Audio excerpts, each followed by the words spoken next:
ওকে, জাভাস্ক্রিপ্টের class 2 তে আজকে আমরা যেটা শিখব সেটা হচ্ছে ভ্যারিয়েবল। জাভাস্ক্রিপ্টে ভ্যারিয়েবল কিভাবে ইউজ করতে হয়। শুধু ভিডিওটা দেখলেই হবে আপনাদের, হ্যাঁ?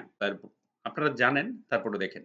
দেখেন, জাভাস্ক্রিপ্টে ভ্যারিয়েবল ইউজ করার জন্য কিছু কিওয়ার্ড আছে, সেটা ইউজ করতে হয় ৩ টা। ১ নাম্বার হলো var, ২ নাম্বার হলো let, ঠিক আছে?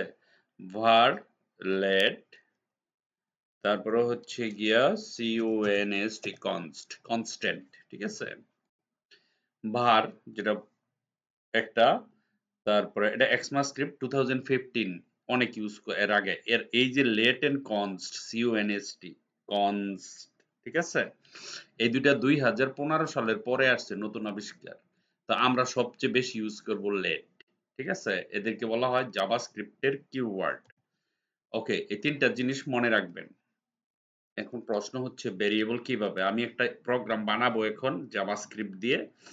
দেখেন আপনারা বুঝতে পারবেন। আমরা এখানে যাচ্ছি, জাভাস্ক্রিপ্ট রাইট ক্লিক, আমরা ব্রাউজারটা ওপেন করে নেই এখানে, ঠিক আছে? ধরেন এরকম আছে।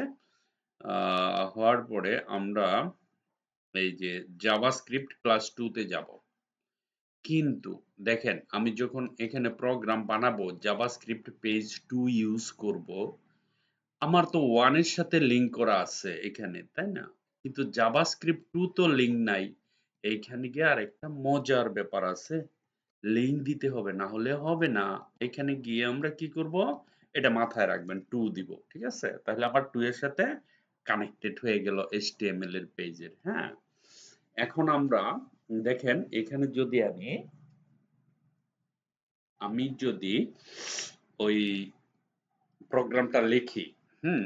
তাহলে আমাদের ক্লাস 2 তে যেহেতু এই প্রোগ্রামটা, তো আমরা এইটা কেটে কন্ট্রোল এক্স কেটে এখানে নিয়ে আসি, ঠিক আছে? এই এই যে এই জিনিসগুলো মুখস্থ করে ফেলবেন। কি? বার লেট কনস্ট। ওকে? প্রশ্ন হচ্ছে ভেরিয়েবল কি? এক কথায় ভেরিয়েবল হচ্ছে একটা বক্স, তার ভিতরে জিনিস রাখি, কমও রাখতে পারি, বেশিও রাখতে পারি। আপনার একটা স্টোর রুম, যেখানে আপনি জিনিস রাখবেন, আবার নিয়েও আসবেন, আবার রাখবেন। কমবে, বাড়বে, ভেরি করবে। এটার নাম হলো ভেরিয়েবল। সোজা হিসাব একেবারে, হ্যাঁ? আপনাকে প্রতিবার ভেরিয়েবল ধরলে লিখতে হবে লেট, বার অথবা কনস্ট। আমরা লিখলাম লেট। লেট লেখার পরে লিখলাম এক্স, তারপর একটা ইকুয়াল দিলাম। ইকুয়াল দেওয়ার পরে এখানে লিখলাম 200। কি মানে কি? এখানে লেট হচ্ছে কিওয়ার্ড, এক্স হচ্ছে অ্যাসাইন করছি। কাকে অ্যাসাইন করছি? ভেরিয়েবল অ্যাসাইন করছি। কত করছি? 200 করছি, ঠিক আছে? আবার আসেন, আমি লেট স্পেস এক্স এর পরে ওয়াই ইকুয়াল 300, ঠিক আছে?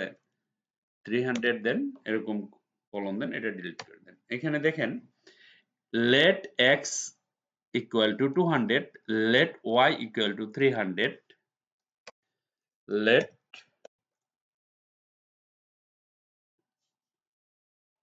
ধরেন আমি লিখলাম z ইকুয়াল, হুম, let z equal আমরা লিখতে পারি এখানে x plus y, sorry, x plus y লিখতে পারি না? x প্লাস স্পেস y এরকম লিখতে পারি, সেমিকলন দিতে পারি। এখন স্বভাবতই আমরা যখন এটাকে দেখতে যাব, ওই যে ফাংশন গুলো মনে আছে? কি মনে আছে? ধরেন ALERT, অ্যালার্ট লিখলাম, লেখার পরে ব্র্যাকেট দিলাম, জাস্ট একটা জেড বসায় দিলাম, ঠিক আছে? এখানে ওকে করেন, ওকে করার পরে আবার রিফ্রেশ করেন, দেখেন এখানে 500 আসছে। কেন? জেড এর মান 500, কোনো সমস্যা?